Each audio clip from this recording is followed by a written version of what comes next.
Hello friends, today we're cooking with kids. Cooking with kids, but not like Titus and grind, because I mean as your helpers and not as your ingredients. The week that I finally picked up enough bananas to satisfy my kids' insatiable banana demand was the week that they decided, oh, we don't like to eat bananas anymore. Oh, you're eating these bananas, kids. You're going to eat these bananas. In today's episode of Cooking with Kids, we're making banana bread. Now, I have 4 children, but today we're working with the 2 youngest, a 7-year-old and a toddler. The older 2 are off on a Minecraft or starting a Fortnite or something. Now, before I activate my helpers, if I can, I try to do a little bit of setup ahead of time so I have the best chance at success. That means putting out a separate bowl to crack eggs into in case there's shell that has to be dug out before it's added to the rest of the ingredients. That means putting out a paper towel for cleanup when cracking eggs gets messy. That means melting the butter ahead of time. That means preheating the oven that means completely cleaning the top of the stove. And then preheating the oven to 350. That means getting out all of the ingredients and the measuring cups ahead of time. Now, before I had as many helpers as I do now, I used to start cooking without knowing if I had all the ingredients. That's when I came up with unique substitutes like maple syrup for sugar, or melted butter instead of cooking oil. My banana bread recipe has changed a lot over the years because I haven't had one ingredient or another, and I needed to substitute a different kind of flour, or sweetener, or oil. But now that I've landed on something I like pretty well, I check to make sure I have everything in the recipe before I begin. Live and learn, I guess. I went ahead and put the recipe in the description of this video if you want to see if you have the ingredients for it.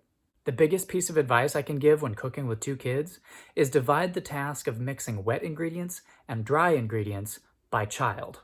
I give the older and hopefully more responsible child the task of mashing bananas, cracking eggs, and mixing all the wet ingredients together over in the dining room. And I give the task of stirring dry ingredients to my younger helper. And he does this in the kitchen, right next to me, where I can keep an eye on him. And I want to smush the banana, so this is where we do the wet stuff. As you could hear in that last clip, he was pretty sure he was going to get to mash bananas too, so I went ahead and let him mash a ceremonial banana in a separate bowl that's not shown in our video today. I don't mind the extra dishes, and I was not prepared to die on that mountain. If you suddenly discover yourself in a shouting match with a 3-year-old, you've probably done something wrong, so take a step back, take a deep breath, and see where you can adjust your plans. So now my 7-year-old is over in the other room mashing 4 or 5 bananas, about 3 cups of mashed bananas.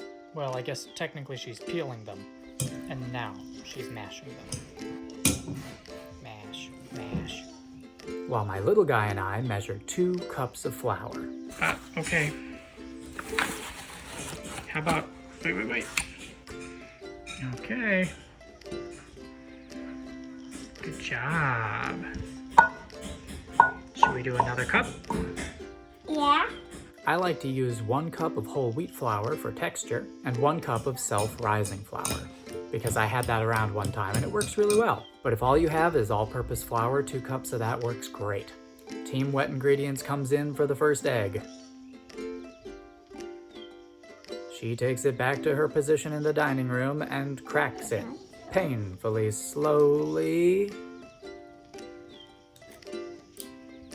But that's okay. And there we go at last. The recipe calls for 2 eggs, so you'll do this part twice. And yes, 2 trips back and forth to the kitchen increases your risk of a dropped egg along the way. But I've run the cost-benefit analysis, and it is worth it to buy some extra time to work with the dry ingredients with your toddler. Team Dry Ingredients is adding 1 teaspoon of baking soda. Yeah, you can dip that in. It looks just like the one that we put in. There we go. Okay. Stir that all up.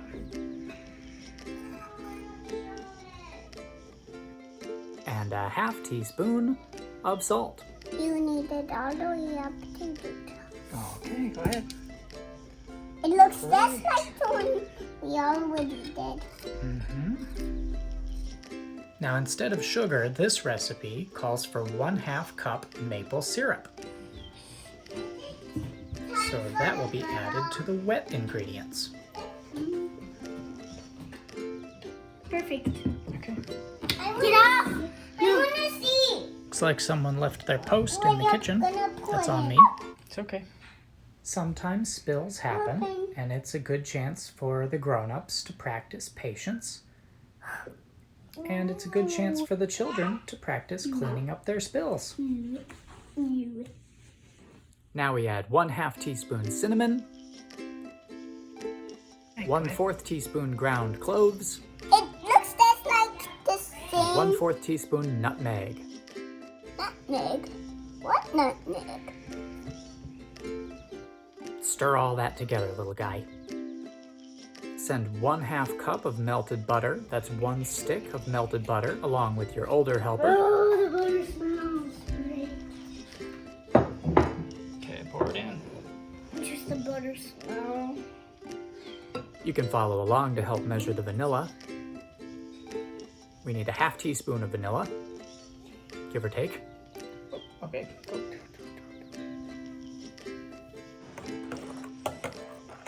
This is about when things will start to fall apart, added the Yeah, this is fine. yeah, into so expect that and try to keep your cool.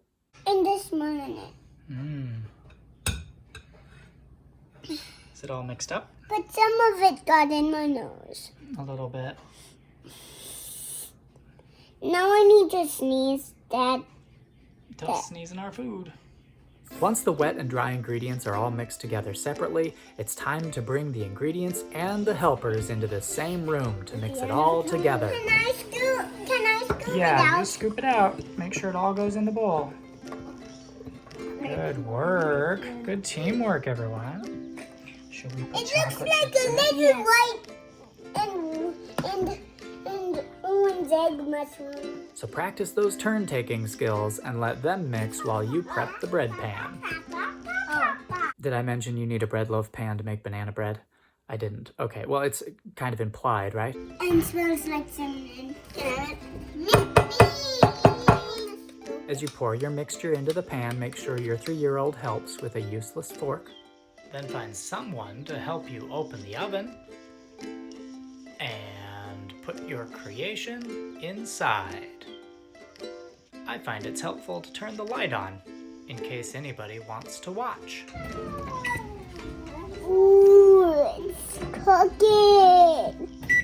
Then set for 1 hour and find something to do while you're waiting. This works? They'll sleep well tonight, right? Okay, I'm getting it. At 1 hour, check to make sure it's done with a toothpick, or a chopstick as we are doing when toothpicks are scarce. Let it cool for 5 to 10 minutes before slicing it up for your afternoon snack. We find the amount of time it takes for the bread to cool is about the time it takes to boil some water and steep some tea.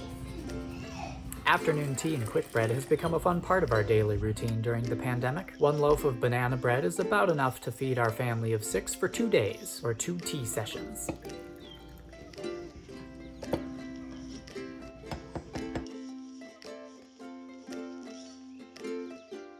No banana is safe.